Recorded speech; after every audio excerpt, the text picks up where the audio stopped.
ደግሞ ለየት ባለ ነገር ይዤላችሁ ነው የመጣሁት። የአብዛኞቻችሁ ጥያቄ የሆነው ነው እና ጡት ይቀንሳል ወይ ሙሉ ሰውነት ይቀንሳል ወይ? ኧረ ዜድዬ አብራሪልኝ ላላችሁ ሁላችሁም ለእናንተ መልስ ይሆናል ብዬ ተስፋ አደርጋለሁ። ነገር ግን እስከ መጨረሻ ማዳመጣችሁን እንዳረሱ። እስከ መጨረሻ ካላዳመጣችሁን አታውቁም ማለት ነው።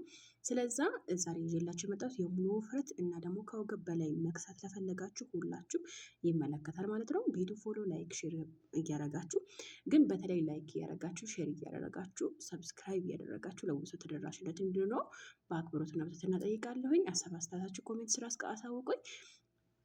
ሰላም ጤና ይስጥልኝ። በመላው ዓለም ለምትገኙ የእሙ አይመን ቤተሰቦችዬ እንዴት ናችሁ? ደህና ናችሁ ወይ?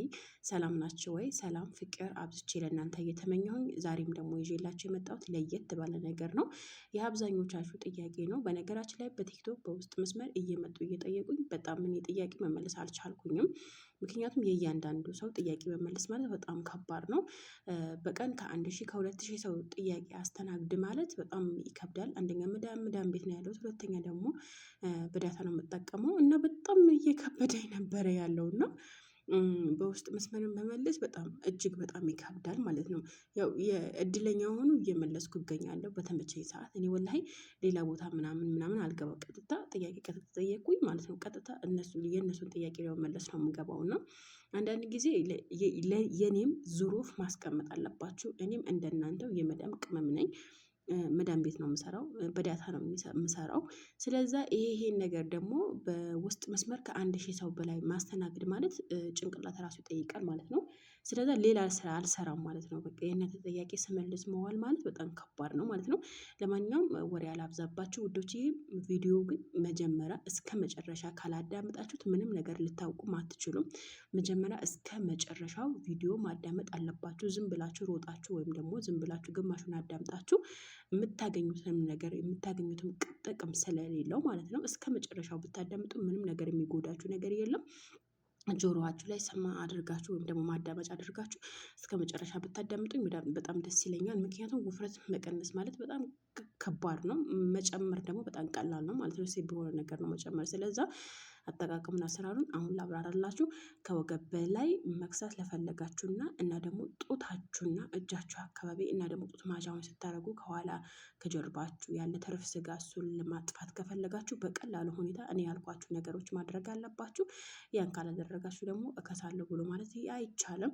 እና ደግሞ ዋናው ነገር የእናንተ ጥፋት በቀን አንዴ ነው የምመገበው፣ በቀን አንዴ እየተመገብኩኝ እየከሳሁኝ አይደለም ለምትሉት ጥያቄ ለእናንተ ነው ይሄ። ሲጀመር በቀን አንዴ ተመግባ የከሳች ሴት የለችም። ለምን? እንደውም በቀን አንዴ ስትመገቡ ትወፈራላችሁ እንጂ አትከሱም። ለምን? እንትኑ ስለሚወጣ ይሄ የተሰበሰበው ስብ ስለሚወጣ። ስለዛ መራብ የለባችሁም ግዴታ። ተርባችሁ አይደለም ውፍረት መቀነስ ያለባችሁ።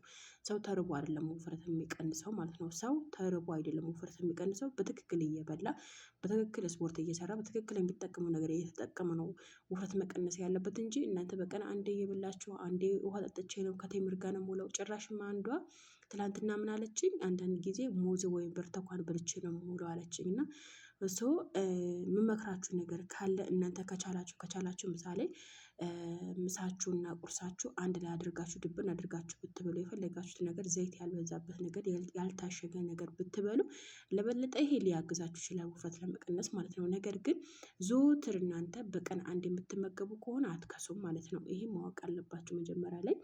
ስለዛ እኔ አሁን የተጠቀምኳቸው ነገሮች እዚህ ጋር አንድ ማንኪያ ከሙን፣ 10 ፍሬ ምንድነው ሚስማር እና ደግሞ ቀረፋ አድርጌ እንደዚህ እንደ ሻይ አንተከተኩት። እንደ ሻይ አንተከተኩበት ምክንያት ከለሩ እስከሚቀይርልኝ ድረስ እና ደግሞ ውፍረት በጣም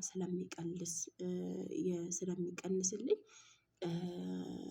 ለዛ ነው እንደዚህ ማንተከተከው ማለት ነው። የተፈጨው መጠቀምም ትችላላችሁ፣ ግን የተፈጨው ከሚሆን ይልቅ ያልተፈጨው እንደዚህ ከነ ሚስማሩ ከነ ደግሞ ቀረፋው እና ከሙኑ ጥሬው እንደዚህ እንደ ሻይ አንተክተካችሁ ጠዋት ማታ በባዶ ሆዳችሁ ብትጠቀሙት በበለጠ በጣም አሪፍ ነው ማለት ነው። አንድ ኩባያ ውሃ እና ደግሞ አንድ ቀረፋ እና ደግሞ 10 ፍሬ ሚስማር ወይም ደግሞ 5 ፍሬ ሚስማር አድርጋችሁ እንደ ሻይ አንተክተካችሁ ጠዋት ማታ ከመተኛታችሁ በፊት ጠዋት በባዶ ሆዳችሁ ምንም አይነት ምግብ ሳትመገቡ ልክ እንደተነሳችሁ ከ1 ሰዓት በኋላ ማታ ደግሞ ከመተኛታችሁ በፊት ምንም አይነት ምግብ አያስፈልጋችሁ ማለት ነው። መመገብ ምንም አይነት ምግብ አያስፈልጋችሁ ይሄ ከተጠቀማችሁ ማለት ነው።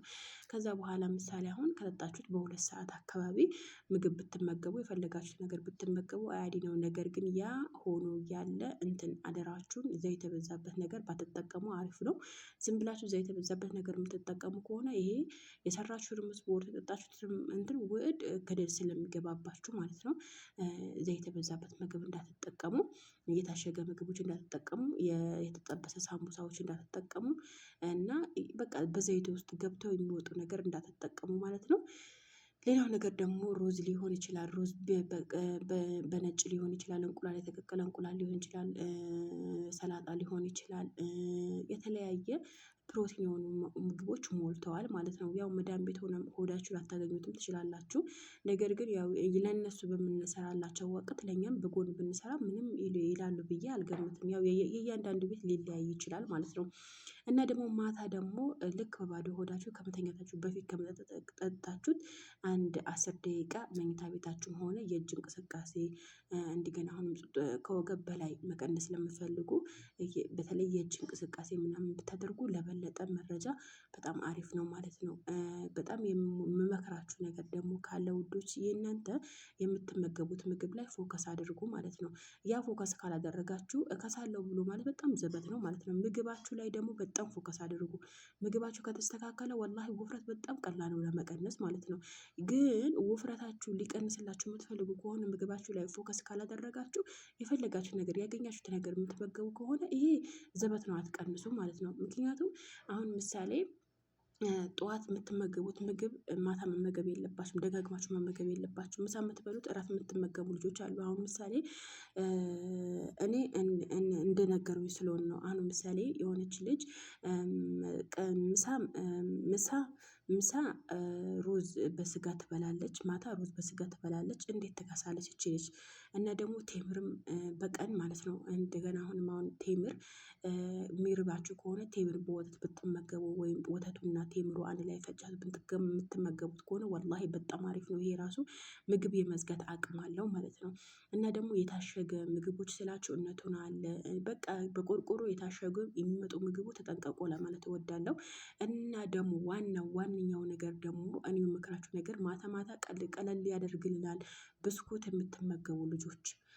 የምትመገቡ ልጆች በጣም ስኳር አለው እዛ ውስጥ ስንት አይነት ስኳር ሊኖረው ይችላል።